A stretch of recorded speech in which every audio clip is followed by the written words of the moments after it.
जनाब हमको इस चीज़ का बहुत एहसास है कि चिकतन सीएचसी पे हमारा एक ही अभी मेडिकल ऑफिसर और ब्लॉक मेडिकल ऑफिसर काम कर रहा है।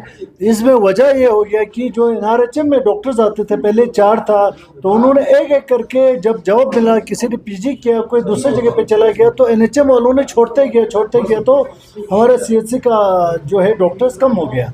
अब इसमें हमारा 2 महीने से हमने रिक्वेस्ट ऊपर किया हुआ है, तो वहाँ से 2 डॉक्टर का सिलेक्शन भी हुआ था, इंटरव्यू भी लिया था। एक हमारा डॉक्टर लखमुन करके था, दूसरा हमारी गोमा करगिल की एक लड़की एमबीबीएस थी, तो वो सिलेक्ट हो गए थे। लेकिन एनएचएम को रिसेंटली 2 दिन पहले एक डॉक्टर ने ज्वाइन किया है, दूसरे ने ज्वाइन नहीं किया है।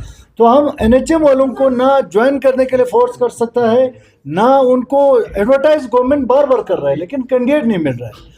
तो इंशाल्लाह अभी दोबारा कल हमारे एमडी साहब से बात हो गया, उन्होंने हमारे से डाटा ले लिया। तो इंशाल्लाह जो है कुछ स्पेशलिस्ट बहुत सारे सीएचसीज पे, जो हमारे पास 4 सीएचसीज हैं, जहाँ पे आप एनेस्थीसिया शामको में अर्जेंटली ज़रूरत है, द्रास में गायनेकोलॉजिस्ट और एनेस्थीसिया और पीडियाट्रिशियन की ज़रूरत है। तो ये सारे रिक्वायरमेंट हमसे ले लिया। हम उम्मीद करते हैं बहुत जल्दी एडवर्टाइज निकलेगा, लेकिन एडवर्टाइज के बाद भी कैंडिडेट मिलना ना मिलना वो किसी के बस में नहीं है।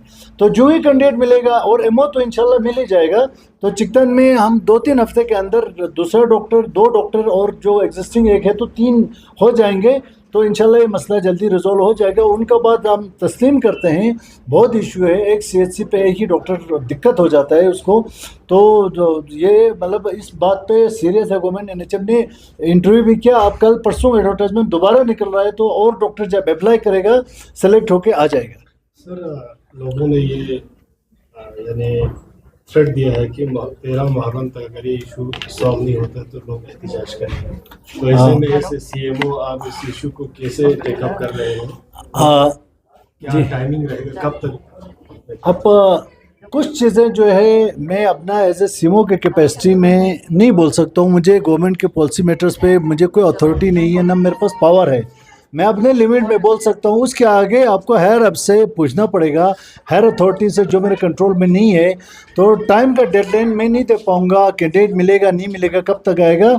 और आप पब्लिक की थ्रेट, वो तो फिर हायर अप से ही टैकल होगा, मैं उसमें ज़्यादा मदद नहीं कर पाऊँगा। हम जब डिमांड मांग रहे हैं, रिक्वेशन दे रहे हैं पिछले 2 महीने से, कम से कम हफ्ते में एक बार दे रहे हैं, और लोकल चिकतन के लीडर्स हैं, पब्लिक रिप्रेजेंटेटिव्स हैं, उनके साथ कॉन्स्टेंट टच में है। ये इशू जो है हम ऑलमोस्ट हर हफ्ते डिस्कस कर रहे हैं। सब लोग कोशिश कर रहे हैं कि डॉक्टर्स आ जाएं, पब्लिक को तकलीफ ना हो। तो इंशाल्लाह हमारे हायर अथॉरिटी जो है इसको जल्दी से जल्दी फुलफिल करेंगे। दाक्स express लखनी memang sunla join di channel pa subscribe bazat